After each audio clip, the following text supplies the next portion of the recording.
The following is a production of White Lightning Entertainment. This is Burning Rubber Radio. Tyler Reddick is going to win again. This time it's in Michigan. Hell yeah, Tyler. You're the man. How about that for improving some Michigan stats? Burning Rubber Radio is brought to you by Drive Refine. It's more than driver coaching. It's Drive Refine. Visit driverefine.com to get signed up today. Now from the White Lightning Entertainment Studios in Statesville, North Carolina, here's your host, Andy DeLay. Yeah, Burning Rubber, baby. It's that's not Andy DeLay though. He John, I swear he's still out chasing that dadgum duck. I don't know, Wayne. He's somewhere, but we'll blame it on the duck. Actually, it's kind of funny. I do know where Andy is this week. I do know where Andy is this week. He is actually up here in the great state of North Carolina visiting some family. He's up here hanging out with Mom this week. So you know, it's always good to have a little family time, you know. Yeah, I thought I saw a picture of him there a little while ago, what he was doing, Wayne. But I was gonna say it looked like he was flipping a dirt late model, wasn't it? Or not a dirt late model. It was a dirt, but it wasn't a late model. You need to find that picture, Wayne. Yeah, there is no telling what Andy's got going on this week. But we actually have, instead of listening to Quacks all show, we have a fill-in host this week for Andy. And it is somebody that is returning that we haven't seen in a very long time. Folks that are P1s of the show, you'll recognize this ugly face. There he is. Ugly? Who said ugly? You guys have probably got the ugly mugs out here. Well, Hey, I resemble that remark. Resemble?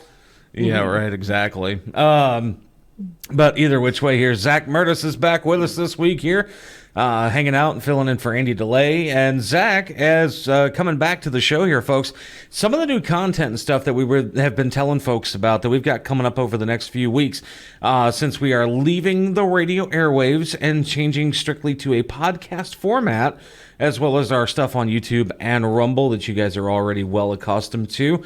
Zach is going to be coming in and doing feature pieces on the Legends series for the rest of the season and into 2025.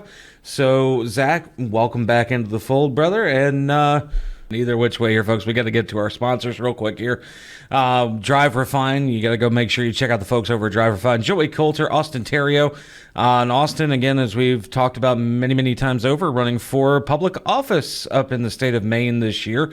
Yep. So if you like his platform, if you like what he has to offer, you know, definitely go drop him a vote in November. And who knows, you might be talking to Senator Terrio very soon. Or Congressman Terrio. What? Congressman, yeah, he's running for the House of not the Representatives. Senate. Yeah, Congress, House of yeah. Representatives, yeah. There you go. Either which way, it's still a cool title to have regardless. Oh, absolutely. Absolutely. I'm happy for Austin. Right. But as far as Drive Refine goes, Joey Coulter and the team over there at Drive Refine, it's not just driver coaching, folks. They do a whole lot to get you in better communication with your crew chief, with your crew, teammates, hell, even other people on the racetrack. So with that being the case here, again, folks, it is not just driver coaching, it's Drive Refine. That was on point. I like that, John. You're good. You're getting better. And then, of course, folks over at iRacing, go check out iRacing.com and sign up for the world's premier online motorsports simulation. It is iRacing.com. And for all new subscribers, you still get that 30-day free trial to try it out and see what you think. And I mean, with as many options as is in iRacing right now, minus, you know, having something like drag racing inside of iRacing, it is by far that moniker holds true. It is the world's premier online motorsports simulation, iRacing.com. And then you also have to go check out the folks over at MyPillow and mypillow.com/BRR. And make sure you use the promo code BRR at checkout to get your order shipped for free, delivered for free. And thank God Andy is not here to tell everybody that you're going to get your for free. And Wayne got some pretty slippers to wear. Yes, I do. I got some of them my slippers, and I'll tell you what, folks, them things are the most comfortable shoes that you can walk around in. And the best part is they are made for more than just home use. They are made for outdoor use as well. So, again, very comfortable. And, when I'm out driving Lyft and Uber and everything else, I can honestly say I've worn them out when I'm driving. And, yeah, very comfortable. And don't forget the checkout code BRR at checkout. Exactly. You got to use that promo code BRR at checkout to get your order shipped or delivered for free, however you want to call it. Of course, Andy has another way he likes to say it, but we won't repeat what Andy says. Right. And with that said here, folks, we have got a lot of news to touch on from this past weekend. We've got the NASCAR Cup Series that just wrapped up prior to us taping the show on Monday. Due to a rain out in Michigan, and we've got Cup Series, we've got Xfinity Series, we've got ARCA Menards, we've got IndyCar news to touch on, and also some very, very saddening news from this past weekend. And I know it's already made its way around the internet, but we're still going to talk about it for a few minutes, and that being the passing of Scott Bloomquist, John. Mm-hmm. Yep, absolutely. So, but with that said here, folks, we're going to step aside. We are going to take that first commercial break, that first pit stop. And when we come back here, news of the week. And God only knows what we're going to get into when it comes to the NASCAR Cup Series. To celebrate the new year, we're having the biggest sale ever on overstock clearance and brand new products. For example, save 60% on our Goose Down comforters, the best comforters ever. They go perfectly with our MyPillow bed sheets and duvet covers.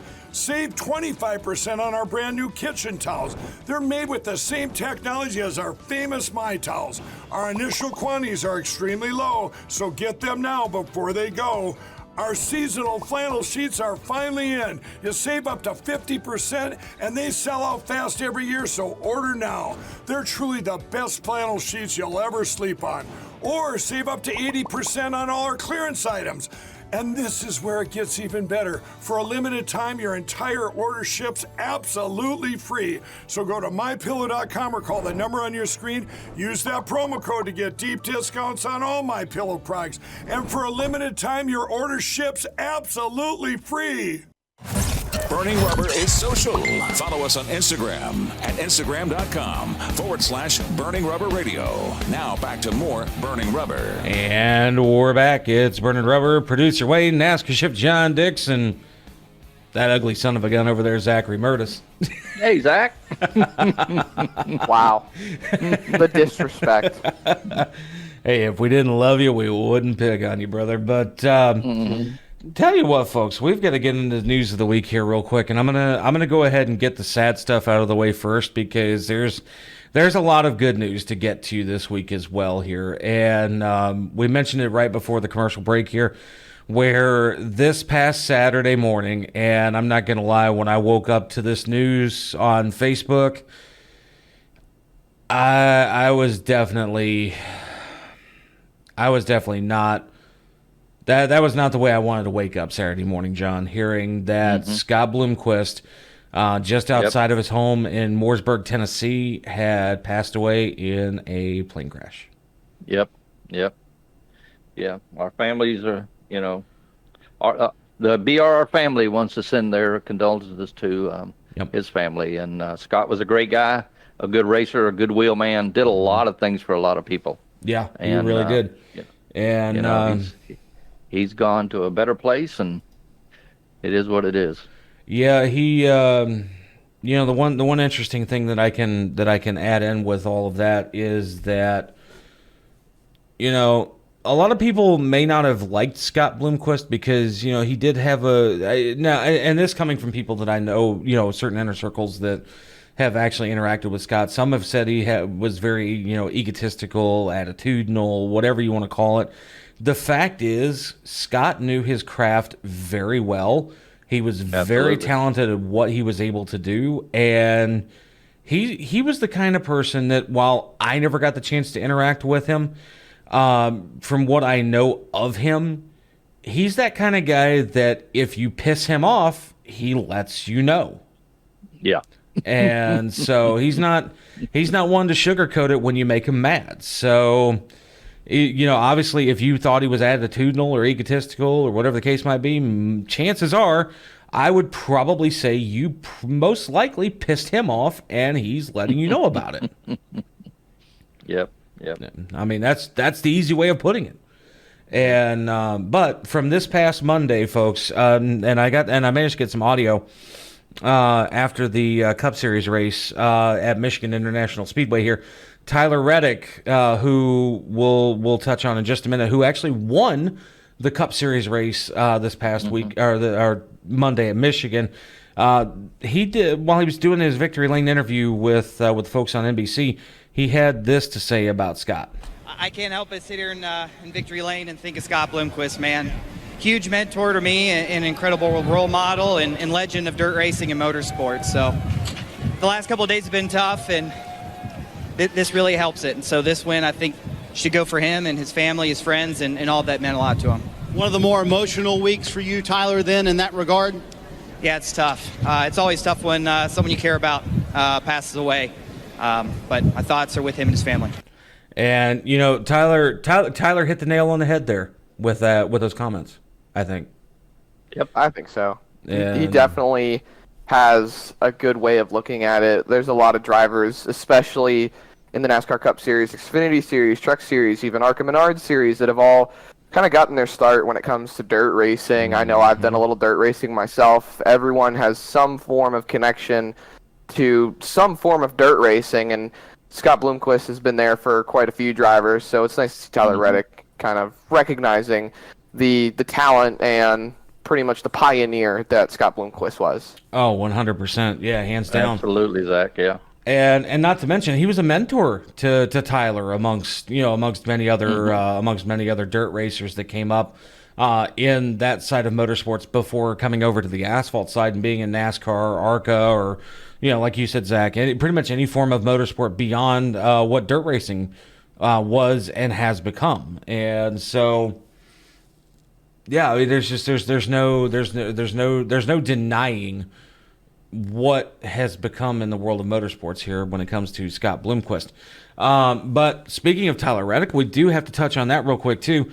And I'll tell you what, I feel bad for Ross Chastain, Martin Truex Jr., and Kyle Busch, because that race at Michigan, the Firekeepers Casino 400 this weekend, the fire was definitely kept inside when it came to the three of those guys, because they almost let that fire explode and take off and do something special, but the end of the race just proved to be otherwise for him, John. Yeah, Tyler had a strong car. Him and the 24 battled it out towards the end, but he had a strong car, and those Toyotas towards the end of the race, they seemed to be able to pull out a little bit, but it is what it is, and it was a good race, and a lot of tire issues, and poor Corey. Corey. I'm glad you brought that up, because we're going to touch on that a little bit more in our next segment here. Talking about safety and other stuff like that, because what happened at Michigan with Corey LaJoie, I'm not going to lie. Personally, I feel like it shouldn't have happened. But it did, folks, and we've got the video for it too, by the way. So we'll be touching on that here coming up just in the next segment, right down the block from what we're talking about right now. Big news though, and Zach kind of chastised me on this one a little bit here, because I didn't see it until today. I'm late. Not late on it, Zachary. I was working. The polar ice caps melted before you found out about this. Oh, Zach's number one. Mm-hmm. Dang right I am. Because, ladies and gentlemen, boys and girls, get your short tracks ready. Get all your family members. Bring them on over to Winston-Salem, because Bowman Gray is hosting the NASCAR Clash in 2025. Yep. That was officially announced on Sunday. And actually, matter of fact, no, it wasn't announced on Sunday, Zach. See, even you're late to the party. It was announced on Saturday. It was announced live at the track by Ben Kennedy. He stood there right on the front stretch and told everybody that NASCAR is coming back for the first time in 54 years to Bowman Gray Stadium for the NASCAR Cup Series. They haven't run that track since 1971. Yep. It'll be 54 years next year.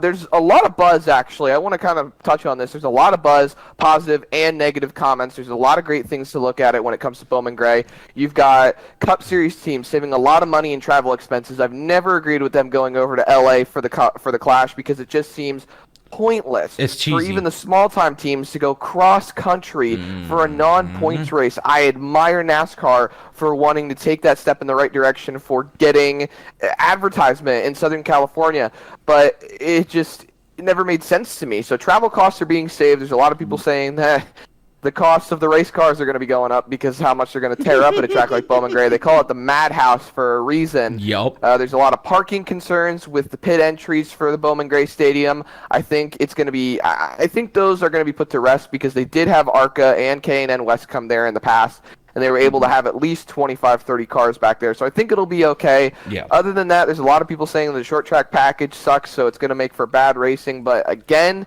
it's Bowman Gray. It's the madhouse. They're going to get rowdy. They're going to use those bumpers. I think we're in for a good race. I would agree with you on that. But with that said, folks, we're going to step aside. We're going to take that next commercial break. And when we come back, we have got a topic that I want to touch on here that we got to see it in the Cup Series race on Monday. Now, if you haven't seen it yet, we're going to touch on it when we come back. And we're talking about something that involves Corey LaJoie when we come back. Hi, I'm Ryan Blaney, a third-generation race car driver. And we dedicate a lot of our time to going as fast as possible. But when my grandpa was diagnosed with Alzheimer's, it was a very unexpected bump in the road for us. It's important to notice if older family members are acting differently, experiencing problems with their memory, or having trouble with routine tasks. Early detection of Alzheimer's can give your family time to explore support services, make a plan for the future, and access available treatments. If you or your family are noticing changes, it could be Alzheimer's. Talk about seeing a doctor together. Visit us online at burningrubberradio.com for recipes from the NASCAR chef, John Dix, and more great content. Yeah, man, I'll tell you what, that dang old internet, man, you just go on there and point and click, click, click, click, click, click, click, click, click. It's real easy, man. Now back to more Burning Rubber Radio. And we're back. It's Burning Rubber, producer Wayne, NASCAR chef John Dix, and I don't know, the young kid. We'll just call him the kid. That's somebody's nickname, but it ain't mine. Either which way. Zachary Murtis back with us again this week here, filling in for Andy DeLay here.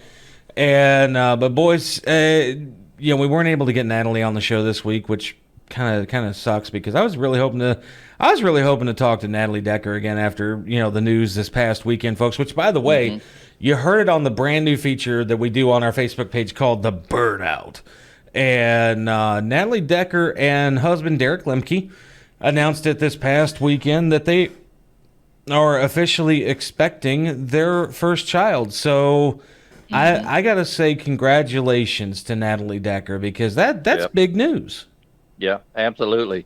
Yeah, I had talked to Amy, her mother, about getting her on the show, and she just had some commitments already. But we'll get her on and let her talk about that. So. Oh, yeah. Yeah, we'll definitely let her talk about everything that she's got going on because, even though she's not behind the wheel of the race car, she has been very busy on social media. So, she's got a whole lot going on. So, again, congratulations to Natalie and Derek on the announcement of their first child on the way here. But the topic that I want to personally touch on here, folks, and we've got the video to show you for it too. This comes from this past weekend I can't even say weekend, this past Monday at Michigan International Speedway, because obviously the race on Sunday was rained out at about 50 some odd laps into the race. Weekend-ish. Weekend-ish. Yeah, I'll take that. That'll work. But the thing I want to touch on, and Andy actually brought this up as a good point too, because even though Andy's not here, we still talk to each other, throughout the weekend and everything like that to get ready for stuff for the show. And there was an incident involving Corey LaJoie from this past weekend here, folks, and we've got the video queued up for you here, so we're actually gonna go through it here real fast. And you see that right there, where literally no contact from anybody. No contact from anybody or anything, for that matter of fact. And I have to wonder here, John, like you go back and you look at it, it's him and the number 10 and barely just kind of noses the left rear of the number 10 machine, goes around and literally gets airborne, does a barrel roll as you see there, and then at that point in time, it's just like that area of Michigan, and you know this from being at Michigan multiple times in your time with Stewart Haas Racing, that track right there in the back straightaway is flatter than flat can be. Yeah, well, there's a little bit of a transition right there where that white line is. Just not much, but a little bit. And if you look at the bottom of that car, it is flat. Mm-hmm. Now, ladies and gentlemen, we know what gives aircraft lift. Yep. Okay? It's the flat underside of a wing, and that's exactly, I believe, what happened. There was so much aerodynamics going on the bottom of that car that it just overrode those little flaps on the top. And they couldn't keep it down, and it went up in the air. Yeah, because you can even see it right there that the roof flaps literally came up just as he hit that point of impact. And again, like folks, you look at it right here when you're watching the video. If you're on our YouTube and on our Rumble channels, and if you're listening on the radio, folks, we highly encourage you to go check out the video on our YouTube and Rumble pages here. And yes, I've got it on loop because I want folks to be able to see this. Is that a crash like this? It could have been a lot worse off than it was. Like, that car could have been damaged. Like, you look at the way the car itself is when Corey climbs out of it, it literally looks like there's almost no damage to the car itself, but yet you go back and you watch, an incident like this, and it's like, boom, point of impact right there. But yet, when he lands on his roof right there, and I'm not going to lie when I say this, that roof should have probably caved in just a little bit more than it did. Now, thankfully, it did not. But the way these cars are designed here, I'm gonna see if I can fast forward right here. I'm looking for a specific spot. Right, you can't really see it from right there. I'm gonna see if I can back it up just a little bit further here. Right there. Okay, you look at the underbody of that car right there, folks. You see that, and that's the thing that John's talking about. That is the carbon fiber underbody right there. And with that carbon fiber underbody, that is what gives it its lift capabilities. Now, the old school cars, you did not have that carbon fiber underbody. No, you had a lot of you had a lot of rough underneath where gave you turbulence. Right. That is why and for a lot of people don't realize that's why they closed the side window on those cars, because air used to get into the cockpit and the underneath of the roof would cause them to get up in the air. Right, exactly. But I look at this part here in the crash too, John, and again, folks, where this is what we call a voiceover sound on tape here, where we're talking about it on the radio, but there is video to back up what we're talking about on our YouTube and Rumble channels here. Like, you look at when he hits the point of impact right here where he gets ready to do the barrel roll, John, hits the grass at just a weird point on the actually he hits it from the driver's side.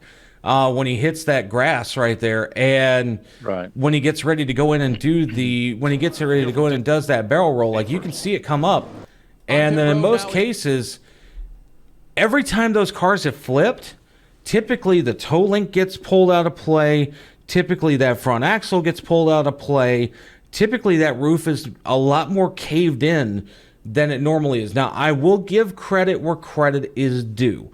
NASCAR has done a lot, and I do mean a lot. I can't stress that enough. They have done a lot to help improve the safety of this Gen 7 car, but things like that, where you hit just that maybe 1 to 3 degrees of banking coming off of a corner into a back straightaway, like somewhere at Michigan International Speedway, in a car like that where you barely make contact with somebody else, and in the same right, your car goes around, gets airborne because of that carbon fiber underbody, the wrong type of contact that makes a car airborne like that could very, very easily get someone killed.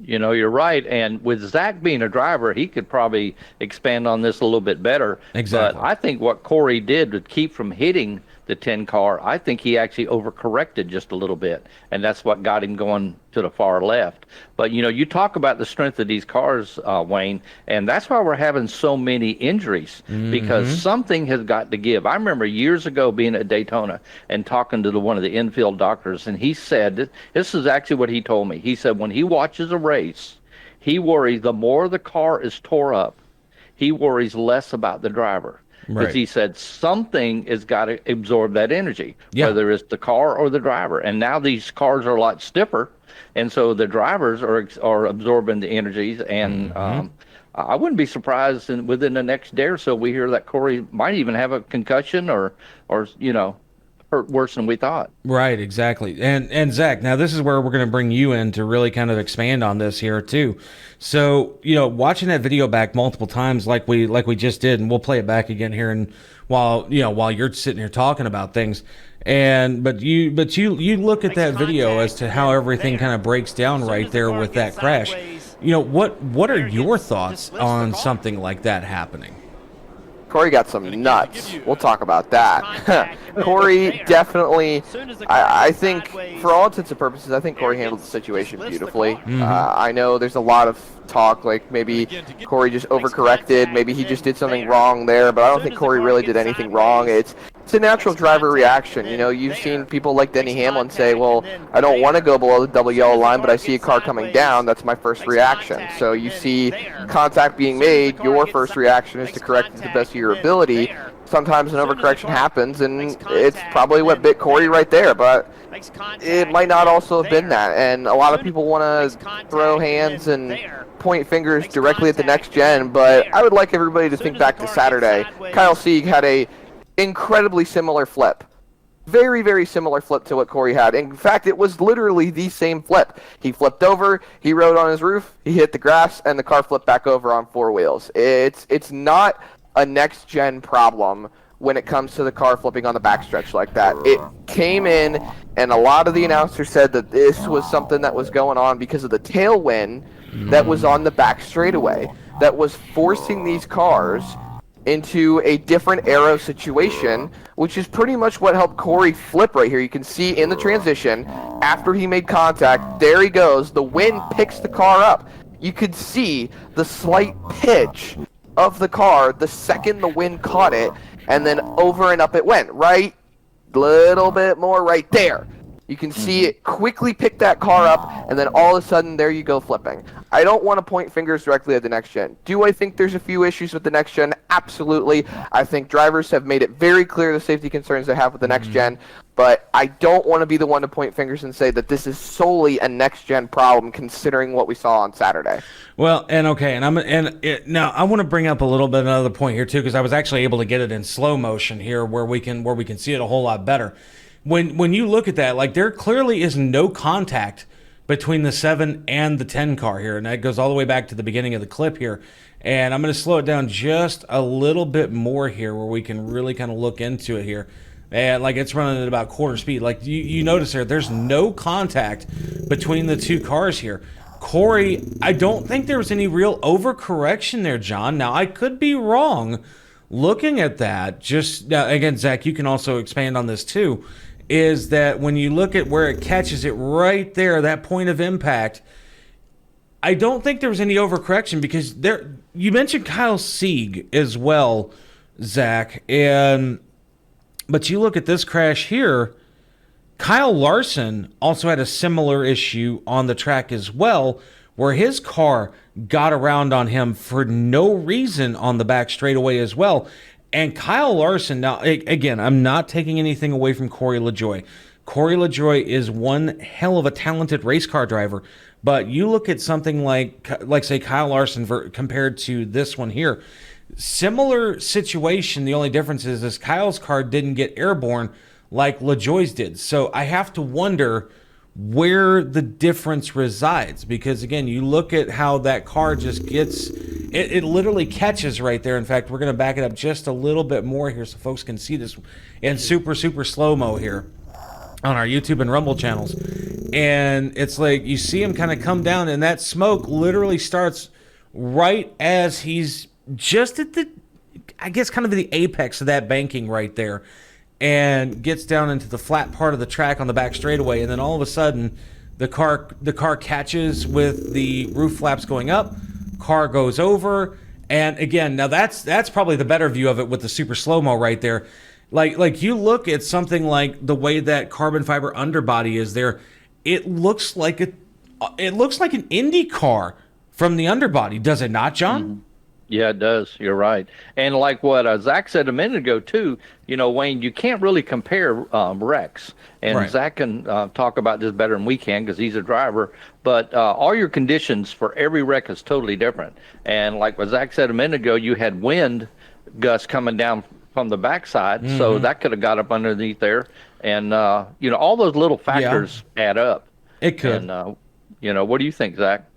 I mean, you hit the nail on the head. Factors add up. Everything's always different. We've seen cars flip slowly at short tracks. We've seen them have major rollover flips like we just saw Corey LaJoie have. Mm-hmm. Blowovers, as they refer to it at the super speedways. It's a number of conditions, a number of factors that can always change the dynamic of a wreck. And I think it's hard to really compare to. The only reason I compared Saturday's flip of Kyle Sieg in the Xfinity Series to Corey LaJoie's flip is the fact that they were exactly the same. Two different cars, but exactly the same, which means that you can't necessarily point fingers at one specific make and model of each car or one specific part that might be different on each. You got to look at the outside factors as well that contributed to the fact that those cars had pretty much verbatim exactly the same flips. Right, absolutely. Yeah, I mean, there's still, again, they're not knowing all of the true external factors that go into everything there. I'm sure the SMT data, when it comes out, will be a lot more proof in the pudding as to what actually happened there with Corey. But we'll just have to wait and see what happens at that point. Again, I definitely hope that there is nothing truly severe when it comes to injuries for Corey LaJoie. Mm-hmm. Absolutely. Again, time will tell. Probably, if not Tuesday, probably Wednesday of this week, we'll know 100% for certain if there was anything worse that has happened with Corey. But yeah, Michigan, I don't know. It proved to be a very interesting race because now, even with all of the attrition that we saw in the race there, John, we have 3 races left to go until the regular season is over with at this point, too. So actually 2, I believe. Or 2 after this race. Yeah, 2 after Daytona this race. and Darlington. Yeah. Absolutely, yeah. Yep, Double Daytona. D's. 2 of my favorite. No, good. Zach, did you really just say the double D's? No. Yes, you did. Yes, you did. No. I heard you say it. I heard you Daytona say and it. Darlington. And you call them the double D. Well, they both start with a D, so I don't know how you're looking at it, Wayne. You might want to get your mind out of the gutter. Oh, not Wayne. Come on now. I've been waiting to use that one for a while, and Zach gave me a reason.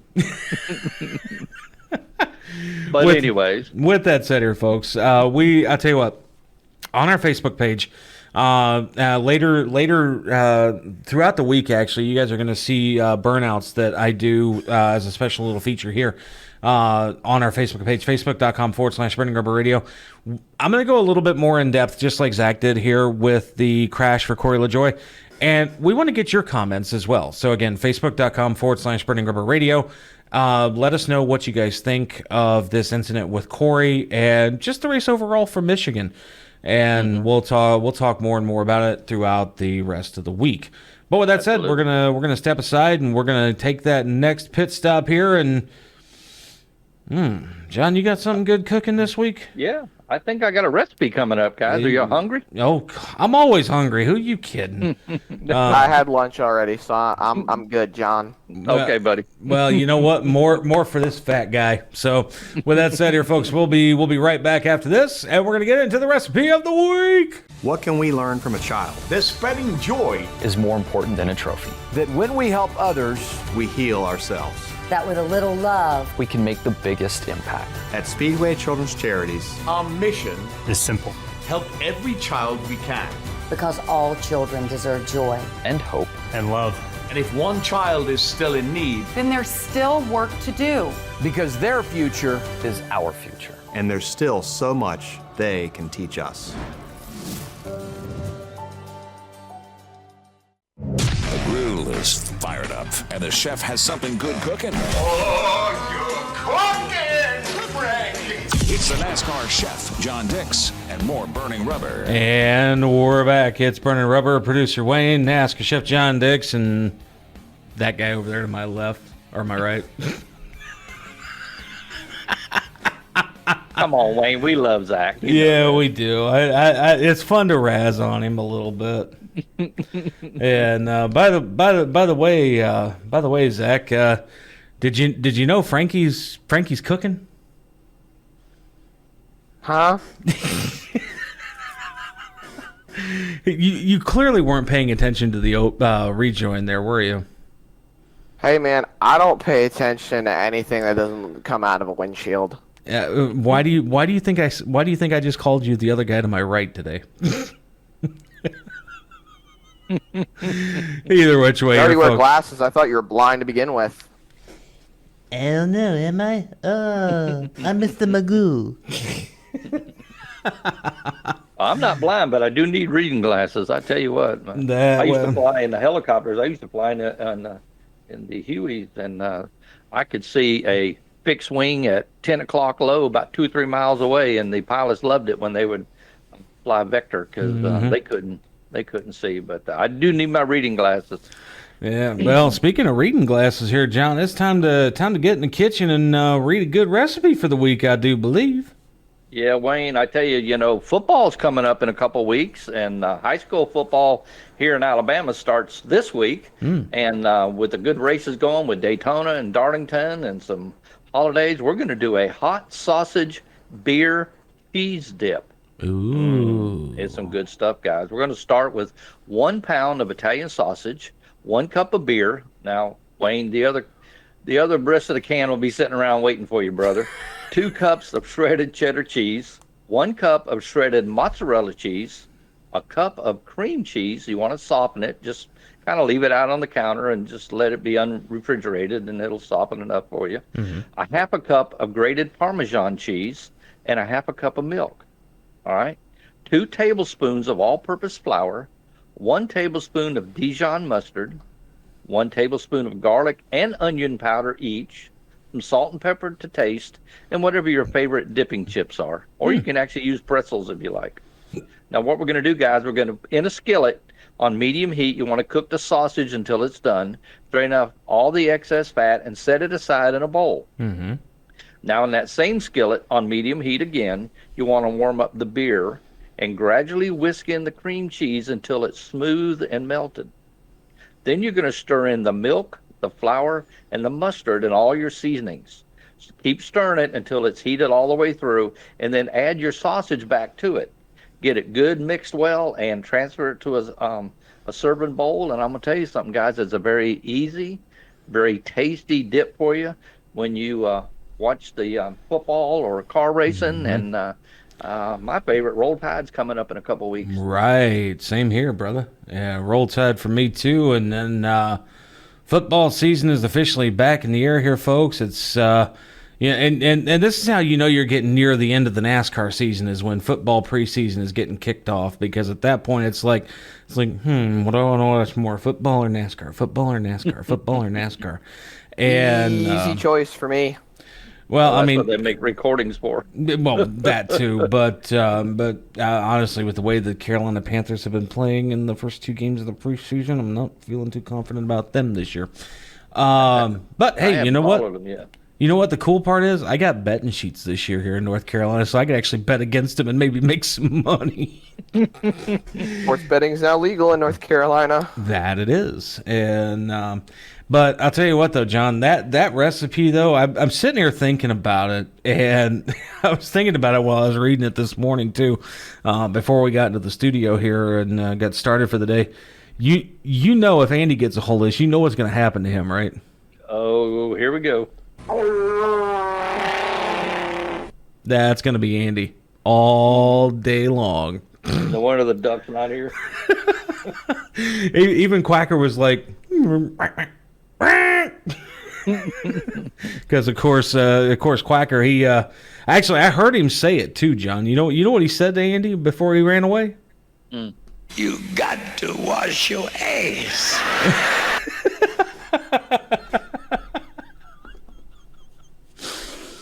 Yep. That the duck actually spoke English for once. So, but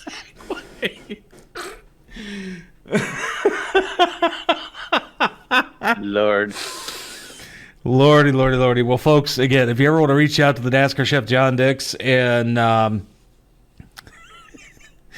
if you ever want to reach out to the NASCAR chef John Dix and get this week's recipe here, make sure you shoot him an email at john@brrtv.net. That is john@brrtv.net, and send him your recipes, positive or snide comments, either one, and who knows, the recipes that you send may end up making it on the show in future weeks. So absolutely, and they have before, Wayne, so we can have a lot of fun with those. So guys, send me your stuff. 100%, most definitely, and then take one good look here at a big screen version of the recipe here before we get ready to head to our final pit stop of the show here. And as we head out, again, take one last good look here at the hot sausage beer cheese dip, which will make Andy and me go chewy on you. But either which way here, folks, we're going to step aside, take that final pit stop, and when we come back, some final news of the week to touch on here. And boy, do we still have a lot to touch on here. We've got Xfinity news, we've got ARCA news, and we've got IndyCar. All of it we're going to touch on here when we come back. To celebrate the new year, we're having the biggest sale ever on overstock clearance and brand new products. For example, save 60% on our Goose Down comforters, the best comforters ever. They go perfectly with our MyPillow bed sheets and duvet covers. Save 25% on our brand new kitchen towels. They're made with the same technology as our famous My Towels. Our initial quantities are extremely low, so get them now before they go. Our seasonal flannel sheets are finally in. You save up to 50%, and they sell out fast every year, so order now. They're truly the best flannel sheets you'll ever sleep on. Or save up to 80% on all our clearance items. And this is where it gets even better. For a limited time, your entire order ships absolutely free. So go to MyPillow.com or call the number on your screen. Use that promo code to get deep discounts on all MyPillow products. And for a limited time, your order ships absolutely free. Burning Rubber is social. Follow us on Instagram at Instagram.com/Burning Rubber Radio. Now back to more Burning Rubber. And we are back. It is Burning Rubber. Producer Wayne, NASCAR chef John Dix, and Slidey McGee. Wayne. Slidey McGee. Oh, Lord, Wayne, come on. Reach over and hit him. Go ahead, Zach. Reach over and hit him. I don't gotta. Pooh Bear's over there sucking on honey anyway. Yeah, sure. Kick him under the table. Go ahead, bro. But, all right, folks, back to it here. We got to get into some news of the week here, some final news of the week, rather, before we get ready to wrap things up for this week and make picks going into Daytona. What used to be the championship race, no longer the championship race. So this year, the regular season championship is going to be handed out at Darlington. Thank the Olympics for that. Huh? Can thank the Olympics for that. Yeah, gotta love those stupid Olympics.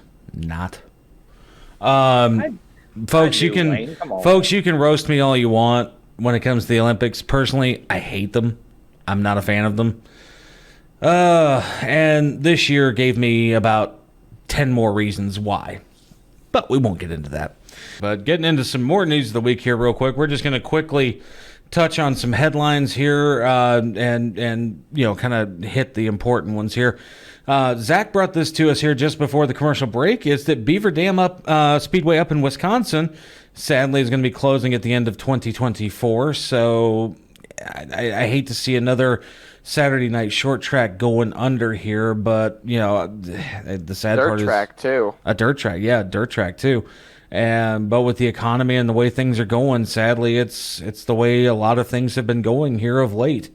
A lot of racetracks now are apparently, I don't know how all of a sudden it's just popping up out of nowhere, but a lot of these racetracks sit on great real estate. You're seeing it with Auto Club Speedway that's being turned into a short track. There were a lot of plans recently put on the internet of how it's going to get turned into something similar to New Hampshire, and it's going to be surrounded by a bunch of corporate buildings and warehouses and whatnot. You've got Greenville Pickens Speedway in South Carolina that's being tore up and turned into an apartment complex. A lot of these tracks, they just say they sit on a big spot of real estate, and a lot of these land developers want to snatch them up, and it sucks to see these racetracks go on the way of the wayside. And nobody wants to see their passion get taken away from them, but I don't know. You ask me, I feel like a lot of people are very quick to say that these racetracks got to go.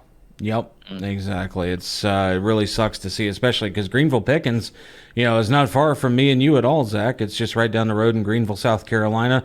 Actually, a little bit closer to Travelers Rest, South Carolina, which is, that real small town kind of feel. Great area for racing, too, because that place used to be a traffic nightmare to get in and out of when Greenville Pickens was running on a weekend. So certainly going to be rough not seeing that track when I go by that area. But quickly touching on some other headlines here, too, real quick. The Haas factory team made an announcement this past weekend where they have officially tapped who they want to have for 2025 in the Xfinity Series team, and that being Sheldon Creed and Sam Mayer. So Mayer's going to be leaving JRM and heading over to Haas for 25, John. Yeah, I saw that the other day. We'll see how it goes. I got some connections with some of the Haas folks, and they're pretty tight-lipped over here. I've been trying to find out, if our buddy Cheddar is going to be there or our friend Zippy, and I can't find out anything from anybody, but it'll all come out soon enough. Yeah, it'll all come out. It'll all shake out soon enough to know if Zippy and Cheddar's going to be hanging around for 2025, but I've got a good feeling probably so, but if not, they're going to land somewhere, 100%. Yeah.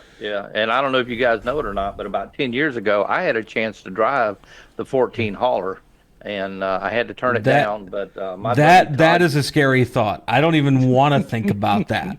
Oh, come on, Wayne.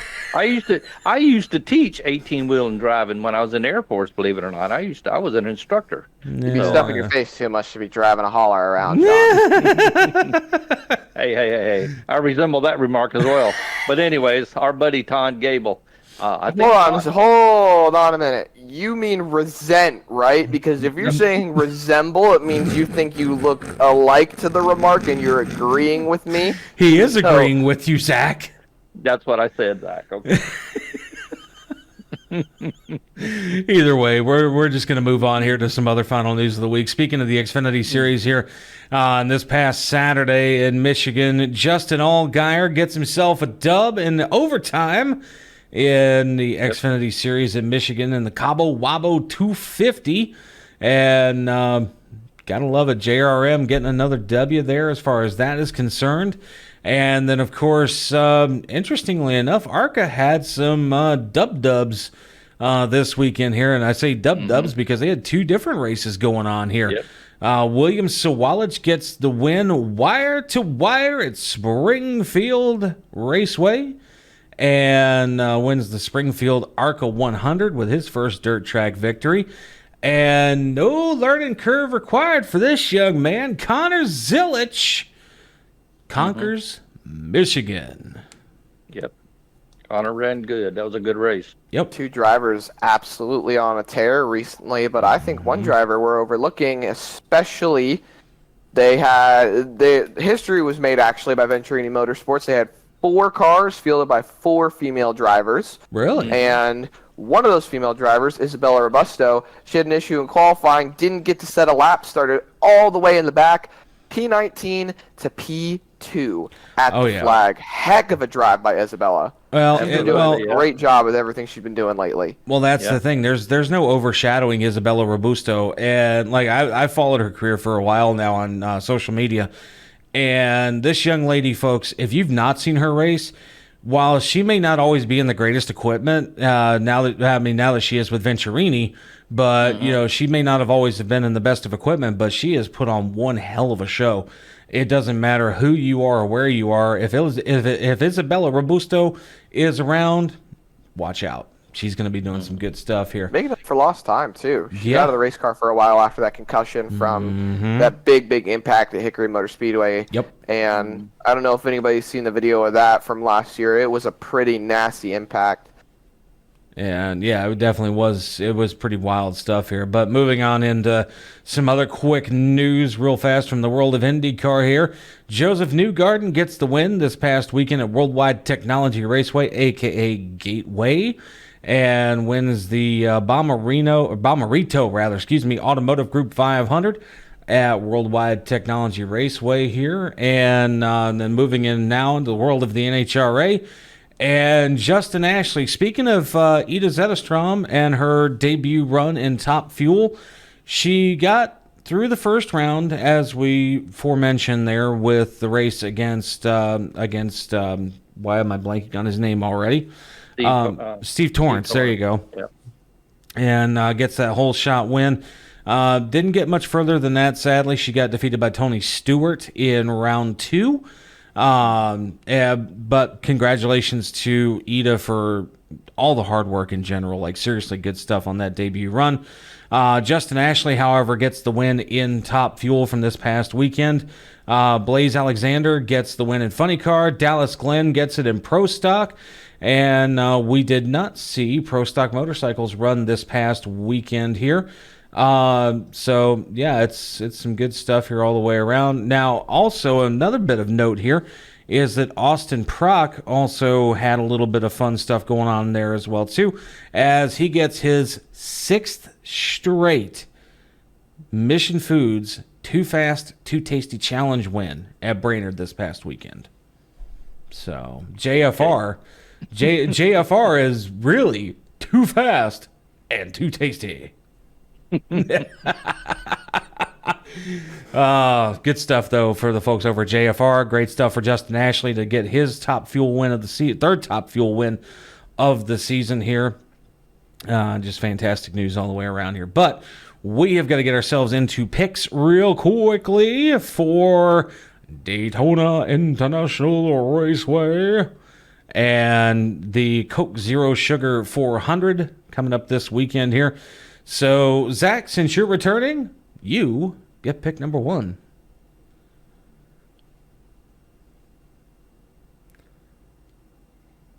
He is awful quiet over there if you're on the radio, by the way, folks. Like, I'm just sitting here.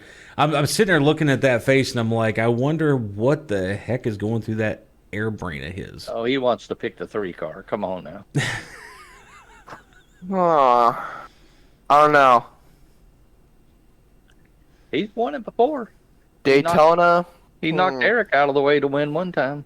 Yeah, I don't know if I want to pick someone that is facing a little bit of controversy going into Wednesday. That's one thing we didn't talk about, too. NASCAR will be looking at his appeal on Wednesday to see if he does make the playoffs or not from his antics at Richmond International Raceway. So, good point, Zach. I think if I had to make a safe bet based on someone who really needs a win right now, I think I'm going to go with MTJ. Yeah, MTJ really needs to. He's in his final season in the NASCAR Cup Series. He's pretty much secured on points. I think he's got it locked up so long as he has a good race at Daytona. If he's at least 60 points above that cut line, he's in. He's completely locked in on points. And he's sitting 90 above the last time I checked, or close to it. So I think Martin Truex Jr. In his swan song season is going to get a win at Daytona. He usually runs good there. Good pick. NASCAR Chef John Dix, you're up, brother. I am picking Mr. Dave Blaney. Yeah, Dave always runs good there. So. Wait, Dave or Ryan? Dave Blaney? I'm sorry. let's Let's not go back too many years. How about Ryan?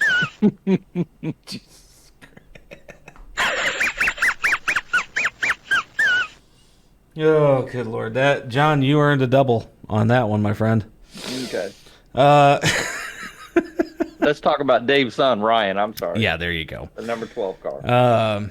Yeah, well, I mean, if we're going to go back to the days of Dave Blaney, we got to talk about Jimmy Spencer, too, because, I mean, Jimmy wasn't no slouch either. Oh, come on, Mr. Excitement. Yeah.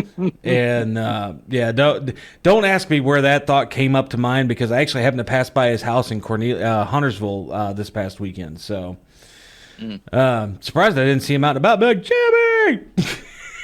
Probably look at me like I got a third eye. But if I had to pick... Man, Ryan Blaney, MTJ. You know what? It's a super speedway. I'm gonna take a shot in the dark here, and I am gonna go with. He's not been doing bad this season, and I'm gonna throw a random one out there. I'm gonna say Hocevar. Todd Gilliland. Oh. Oh, so we got a Chevy, a Ford, and a Toyota pick. Mm-hmm. Yep. So this one should be entertaining to see what happens this weekend coming up at Daytona. But either which way here, folks, we have got to get ourselves out of here for another week of Burning Rubber on all of our affiliate radio and TV stations, YouTube, Rumble, everywhere you love us, guys. We love you too, and we'll see you next week. Burning Rubber, baby. Burning Rubber, baby. Burning Rubber Radio is a production of White Lightning Entertainment with studios in Statesville, North Carolina, and was brought to you by Drive Refine. It's more than driver coaching. It's Drive Refine. Visit driverefine.com to get signed up today. This week's show was produced by Wayne Owens. Remember to visit burningrubberradio.com for news, recipes, and more great content. Burning Rubber Radio can be seen on Rumble, YouTube, or wingding.tv and heard on radio stations nationwide. Any use of the accounts or descriptions contained in this broadcast must be the express written permission of White Lightning Entertainment.